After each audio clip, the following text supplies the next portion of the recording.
As I was mentioned, we're continuing to try to figure out a way to get the stream to you guys live in the classroom, but probably for most people it'll be adequate to view the previous recorded session, provided we get as far as they did. We did already, I don't know, we'll probably get farther than the second period today, just because we didn't get all the way through the first section yesterday. So that being said, you can kind of use that as a help. What I'm going to do, I think, from here on out, I'm going to actually share a link to the presentation file itself, so that way you can open up the presentation and just kind of move through it at your own pace along with us. That's probably the easiest solution for now. I'm still gonna live stream the notes. I'm still gonna post video reviews on the YouTube channel, so you can go back and check it out if you're absent or whatever. But at least you'll be able to, move along to the slides if you want as we go through things. So that's probably the easiest solution for now, until we get the live stream thing figured out. Okay, so in section 1.3, we're going to move into looking at more ecological ideas. So this is going to be Ecology Part 1. We'll return to ecology at the end of the year, but we're going to get the major items that you might find on that state test. In regards to ecology, we're going to get those taken care of now, so that way when April comes around, we're ready for it. All right, so trophic levels and food webs, maybe we'll get there today. That'd be great if we do, but if we don't, that's okay, because our research in our lab looking at plankton is going to be one of those possible lowest trophic levels, primary producers for those phytoplankton. So we're going to look at that over the next few days. So, what is ecology? Well, it's the study of the organisms and how the interaction with the environment affect them. Right? It's going to be looking at interactions between the organisms, the species that are present, and the environment that we find them in, the area, the region, the habitat, focusing on energy transfers.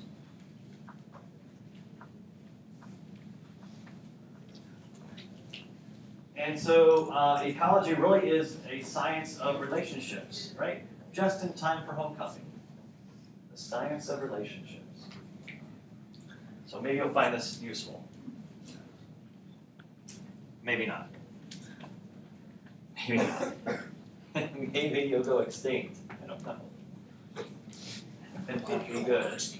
Maybe your relationship will go extinct.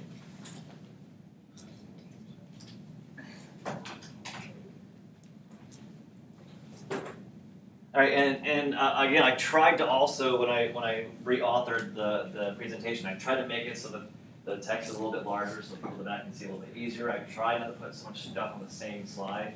I tried. Sometimes I just couldn't get away from it, but just so you're aware. If we go too fast or we need to stop or slow down or back up, just let me know. All right. So what do we mean by the environment? All right, it's going to be made up of two major factors. The biotic and the abiotic. Right, biotic factors are bio meaning living or life. So biotic factors are those that are of the living organisms that inhabit the biosphere or the earth. This is a picture taken this morning in my backyard. Got voracious grizzly bear, the flying squirrel, and well, looks like a baby giraffe. Just an orange deer. I don't know. The spotting, the patterning of it. I don't know.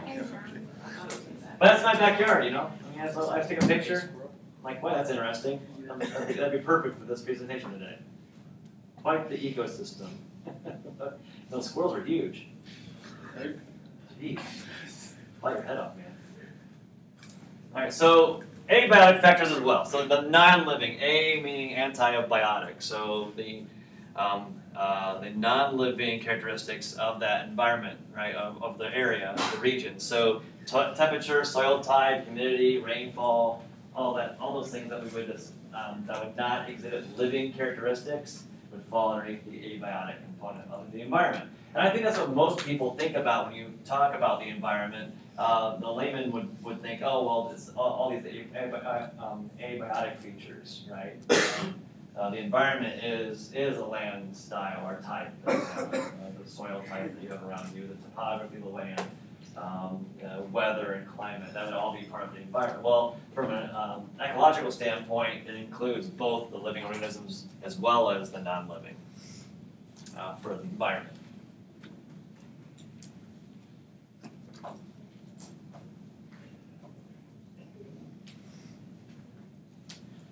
That's world ridiculous.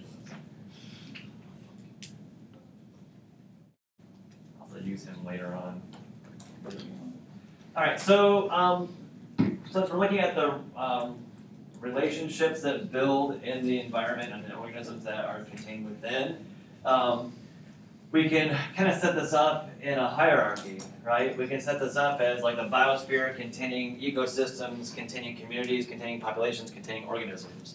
So we should probably go through and kind of break those down in a little bit more detail, just in case we need to know. Or provide some information about them. So at the most basic level, right, an organism is that any unicellular, so single-celled, or multicellular life form exhibiting all those characteristics of life that we mentioned yesterday. The ability to grow and change, the ability to reproduce, build of cells, being able to pass traits on to the next generation, all those ideas that we associate with something living, that's what we find here. And in ecology, we consider the lowest level of organization. That does not mean that there's not a whole lot going on, right? There's a ton of processes at work within and maintaining that organism. Right, to maintain that individual organism's homeostasis, it's kind of like the organism is like the biosphere of everything that it contains, right? There's a ton of stuff going on that to maintain that balance and keep that organism alive, right? But from an ecology standpoint, the individual organism is the simplest level.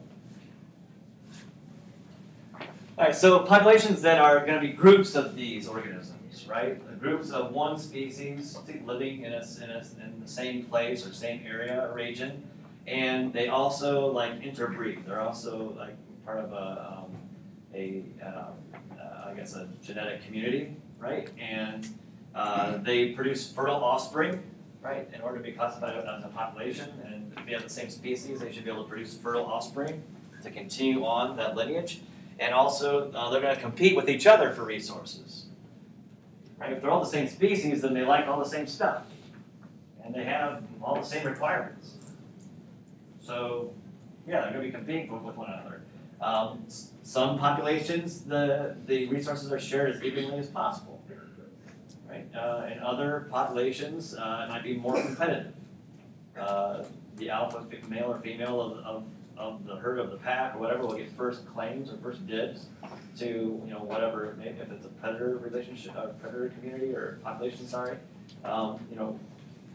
whoever has first dibs at the kill, and then there's a hierarchy of that distribution of resources.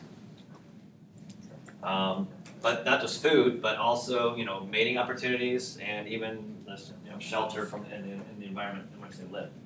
Right? All those things will be competing for because they have the same similar needs to survive.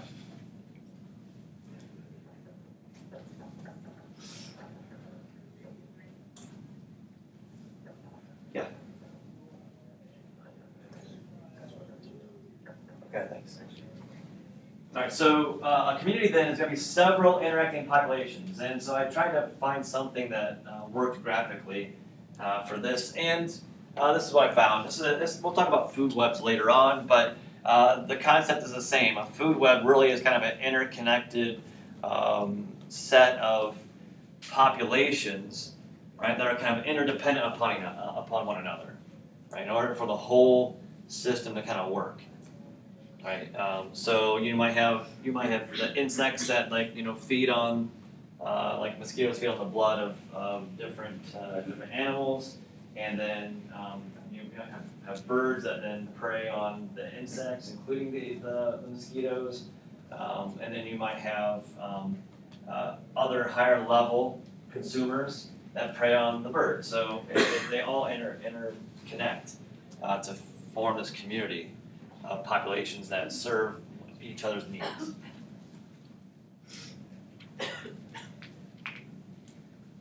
The ecosystem then is the next larger umbrella, and it's going to include populations within communities within this ecosystem. And so these are populations in a community, and those non-living factors in which they're going to interact with. So we could have a marine ecosystem, right, where we have communities of different species of fish, and these different species of fish have then obviously consist of populations of an individual species that coexist within this ecosystem and in this marine environment. We could also maybe switch to like a rainforest or a deciduous forest and have the same idea, that we have different populations, different species, groups of species that coexist and work within this region or area, interacting with those abiotic factors.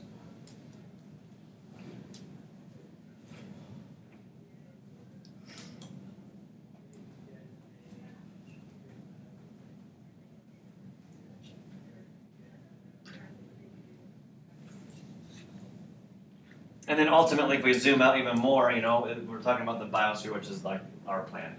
And it includes all life-supporting regions of our planet. And ecologists would consider this the highest level of organization because, obviously it's going to include all of those ecosystems, which include all of those communities, which include properties, populations, which include species. So, and individual organisms. What we do know is that for some of the necessary requirements for life, being liquid water, any place you can find liquid water on Earth, you can find life. From the tops of like Mount Everest in the Himalayas, or down to like the deepest regions of submarine trenches, we can find life existing and taking advantage of the resources available at that particular region or area or habitat. Pretty cool. All right, so a habitat is going to be the place where this organism is going to hang out, and its niche is the role that it plays within that habitat. Right? The role it plays within that community that it's interacting with.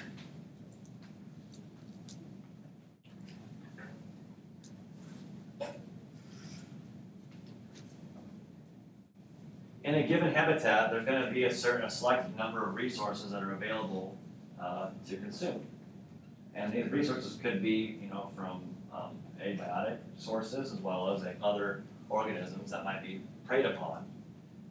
And within this habitat, we're going to find that individual species have their own particular niche that works well for them. Again, based on these resources that are available.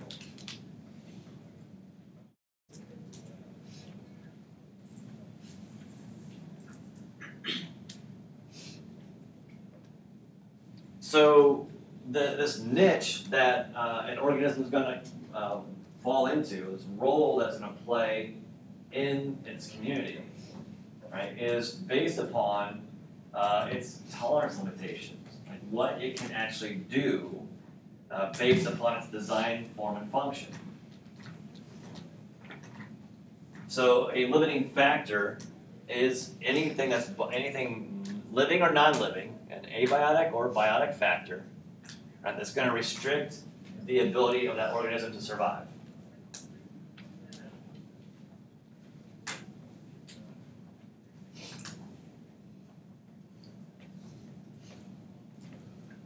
Now, many of these terms, many of these definitions, these concepts, we have to sometimes remove the idea of the higher functioning abilities that we have as human beings, right? there are limiting factors out there that prohibit us from existing in certain environments and in certain regions of the planet. However, we're clever enough to adapt technology and tools to extend or broaden our tolerance. Right? Human beings should not necessarily be on the top of Mount Everest. However, we have the technologies and tools to bring a supply of oxygen, to insulate our bodies against the cold, extreme cold and thin air of that region of Earth. Right? And so you can go to the top of Mount Everest. But naturally we would not be there. Right? So if we consider maybe like a herd of buffalo or something, we're not going to find a herd of buffalo at the top of the Mount Everest. That would be a bad day for them. One, they don't have the technology, the tools, or the awareness to develop the tools needed to survive in that low oxygen environment, and they're not suited for that type of cold that we find at extreme temperatures that we find at the top of that mountain. And beyond that, there's also other biotic factors that play a role, not just the abiotic in terms of like the low oxygen and the extreme cold, but also there's nothing to eat. How are they going to survive up there if they don't have nothing to eat? So these limiting factors really do kind of tailor the organism into a specific resource or type of set of resources that they can use to survive. Right, so if we consider these birds, right, these 11 species of birds, right, have a certain beak type, right, that's suitable for the niche that they occupy within their community, right? So, and give them a specific niche, right? So, if versus a nectivore versus insectivores, a probing style, surface probing, netting, filter feeding, or then raptorials, right, which would be looking at like a bird of prey. So we would not necessarily a probing style bird is not going to be a raptorial style of. It's not going to have the same niche as a raptorial bird, right? It's that beak is not suited for ripping and tearing flesh away. Right? It's better suited for like obtaining nectar from flowers or whatever. Sometimes the needs of that individual organism play a role as well.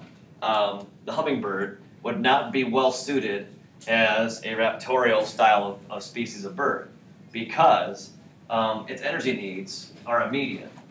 It burns through so much energy so quickly that it needs something that's full of energy and lightweight. And so nectar is like, essentially sugars, and it needs that like right away. It doesn't take a lot of effort to process that and get the energy from it. If a hummingbird were to try to eat a cow, it'd take a long time to process that energy and make use of it. It wouldn't survive. It wouldn't work. And its function, its form does not facilitate that type of feeding relationship anyway. All right, so some examples of limiting factors that we already have mentioned, and some maybe we didn't. Amount of water, amount of food. We mentioned that the food item. If we were to try to put like a herd of buffalo on Mount Everest, that would not be good. The amount of water, temperature. We mentioned that. Amount of space, and the availability of mates. Right? If you can't reproduce, then your species will die. It will go extinct. They need to be able to pass on those traits. They need to be able to make more little ones, right? To continue that population into the next generation. If they cannot procreate, then they will go extinct.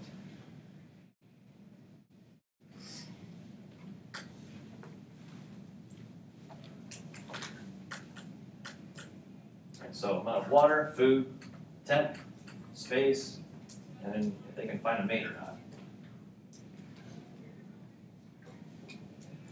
What this kind of leads us then into is this idea of competitive exclusion. Right? If we give an organism or organisms, a community, a specific habitat, right? It's going to contain many different species within that habitat, right? Within that community. And each of those species will occupy a different niche, right? Some will be like feeding off the ground fall, like the nuts and berries and stuff they can find along the ground. Some they might be more up in the trunk and limbs of trees. Some might be feeding from streams, whatever the environment might be providing, and have set up in that community. All right, so two different species though cannot occupy that same niche in the same geographic area for very long. What we start to create there is this idea of competition for resources. And so the competitive exclusion principle says that if two species were to occupy the same niche, they're going to compete for those resources, and eventually one of those species will be more successful than the other one. One will outlast the other. Either one of those two species must find a new niche, or it'll simply go extinct. It'll no longer be able to exist in that region or in that area. It's going to have to go someplace else to get its resources. Right. The one that is more fit and able to acquire those resources and able to procreate more efficiently will be the one that wins out. The one that's best adapted will win out.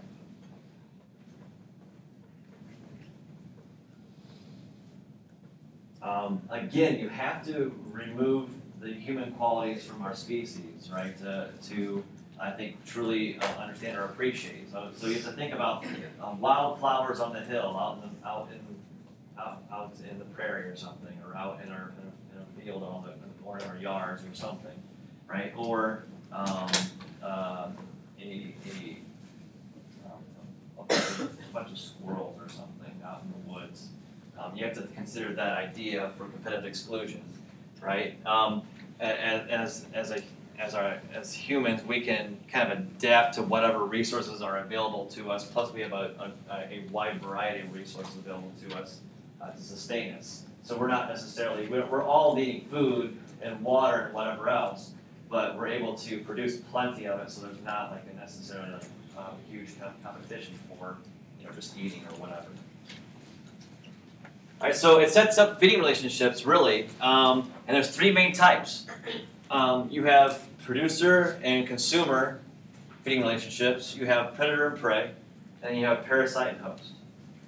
We're going to take a look at these three feeding relationships as we move forward today.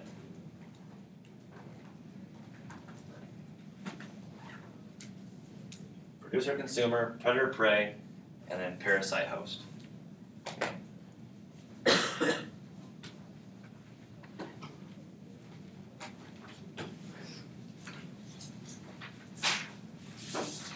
Well, producers, simple, right? They're organisms that are going to produce organic compounds from energy and these simple inorganic molecules. They're going to take advantage of some organic compounds and some abiotic components, right? And they're going to take those and convert those into a useful energy source for itself as well as others, right? These are also called autotrophs, which mean self-nutrition. So these are our photosynthesizers and our chemosynthesizers.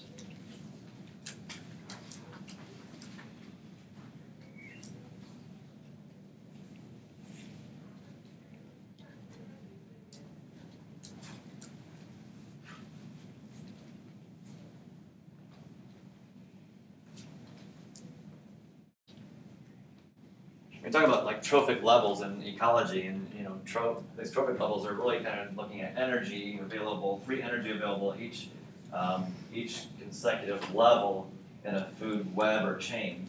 And so autotroph, auto meaning to do on its own, so self-nutrition, autotroph.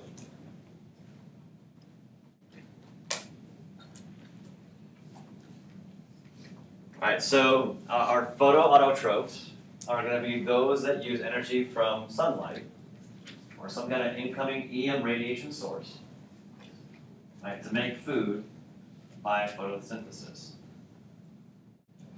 And what we do know is that depending on those that contain these chloroplasts, that there are specific regions of the EM spectrum that work best to provide the wavelength of energy appropriate for photosynthesis. And we'll look at that when we get into those cell processes.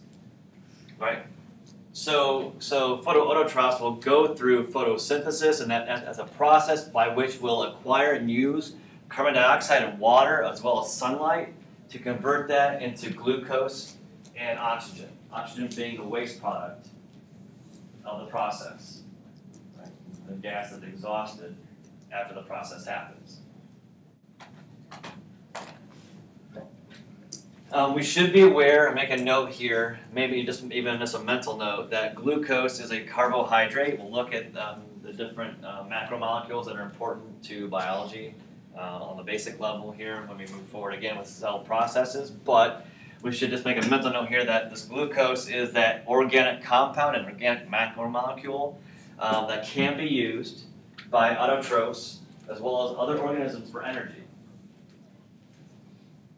You could generically throw it underneath the category of a sugar,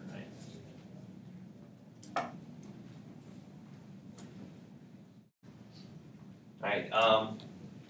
And also, we can include plants, algae, and certain bacteria that are able to do this process. Your cyanobacteria are photosynthetic.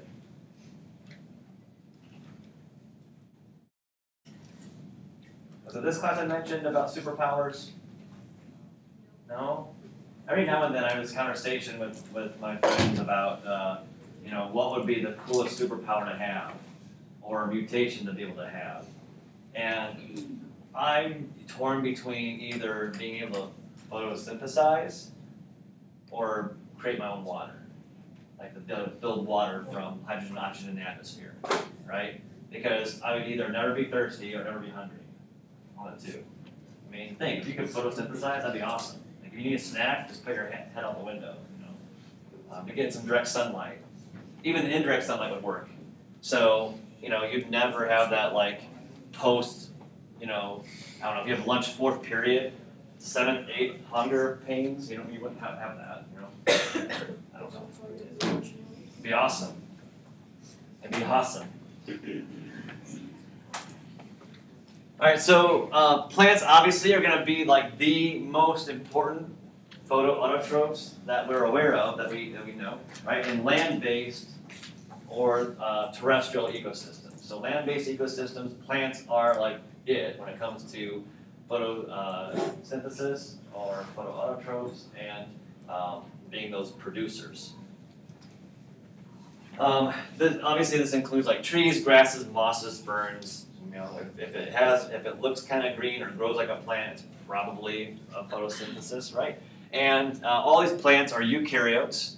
That's a term that we're probably maybe pulling from the past, but eukaryotes mean having a true nucleus, right? A nucleated cell. So the genetic material is contained within a nuclear membrane. And so they contain chloroplasts, which is what we need in order to run through photosynthesis. Well, required organelles to make that happen. Algae are photoautotrophs that are found in most ecosystems, but generally they're going to be more important for like water-based ecosystems.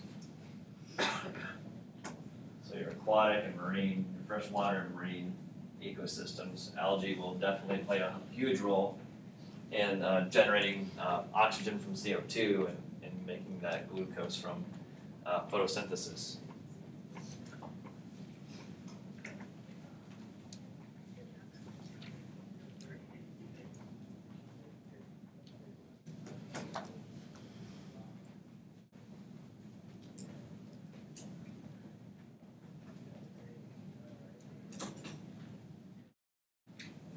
Okay, so algae are eukaryotes. They contain chloroplasts for photosynthesis. This also includes single-celled eukaryotes, such as diatoms. This is a picture of a diatom. Very cool. As well as multicellular eukaryotes like seaweed. Seaweed is also a photosynthetic eukaryote, and this is multicellular versus a single-cellular diatom. Hopefully we'll be able to find We maybe should be able to find some of these diatoms in our water samples that we'll look at on Thursday. It'd be awesome. Find some. Depends on the quality of our microscopes and that sort of thing, but it should be okay, I think.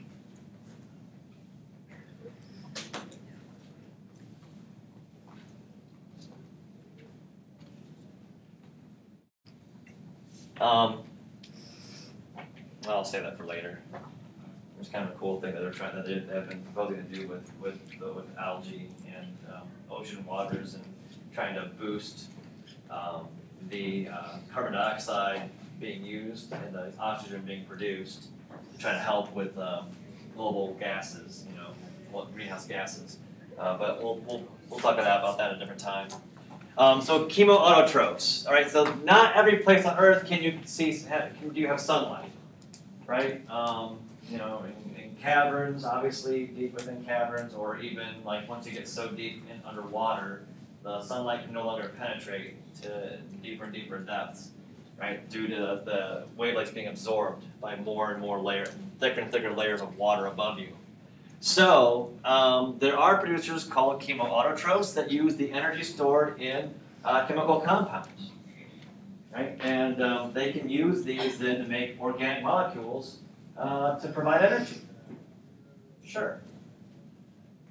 Chemosynthesis is just like it sounds. So if you're a chemoautotroph, it's using chemical compounds to make its organic molecules and energy packages. And so just like photoautotrophs would do photosynthesis, chemoautotrophs do chemosynthesis.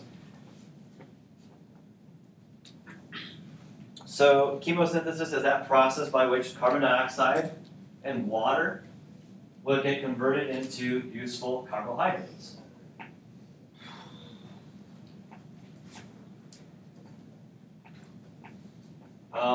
Usually, it's going to take and use energy from the oxidation of inorganic compounds, such as like hydrogen sulfide. The hydrogen sulfide will get oxidized, meaning that it's going to lose electrons, and that's might go a little bit deeper than we need to go for right now. But just be aware. Like the question is, okay, well, it has no sunlight because sunlight for photoautotrophs provides the energy required for photosynthesis. Where do these guys get the energy to make this thing happen? How do they make chemosynthesis work? And is the energy released upon oxidation of that compound, of the hydrogen sulfide, that helps to give it the energy it needed to go through the process of creating these carbohydrates?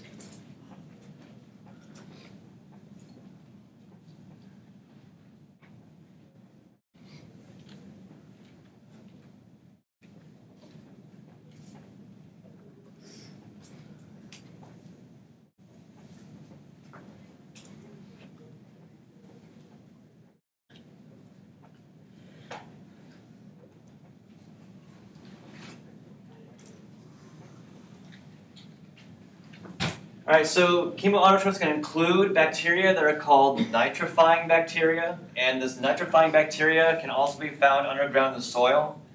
They're going to oxidize nitrogen-containing compounds for plants, right, and change them into a form that plants can actually use. Right, and there is like a symbiotic relationship that goes on between the nitrifying bacteria and the root systems of plants, and we'll get into that in short order. But we also should mention that chemoautotrophs also include archaea. Right? Archaea is a domain of microorganisms. We've looked at, or if you have not looked at it yet, the video that's due for our stamp tomorrow looks at the 3 domains of life. And one of these domains is archaea, right? And so these microorganisms are like bacteria. They live in extreme environments. So we're talking about like those hydrothermal vents in deep ocean trenches, as well as they can use then those toxic chemicals that are released from the vents. And hydrogen sulfide is usually one of those toxic chemicals that are then released. Toxic to us, but we're useful for them, obviously. And they can produce those organic compounds that can then be used by other organisms. Just like we would use, and we do use, many simple producers, plants, as many of our starts for our food sources.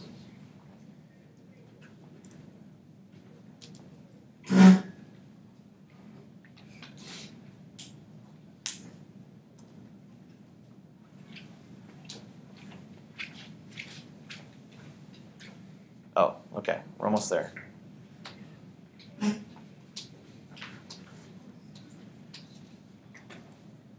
All right, so I'm gonna move.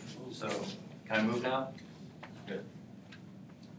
All right, so an example, red tube worms, right? These contain millions of archaea or organisms, right? They grow in a cluster around the hydrothermal vent, deep at the bottom of the ocean. Right? And so these archaea are going to sit there and produce food for themselves and these tube worms using that chemosynthetic process. Right? Using the energy given by the oxidation of the inorganic compound to produce the carbohydrates necessary for survival. And these tube worms can also take advantage of that as well.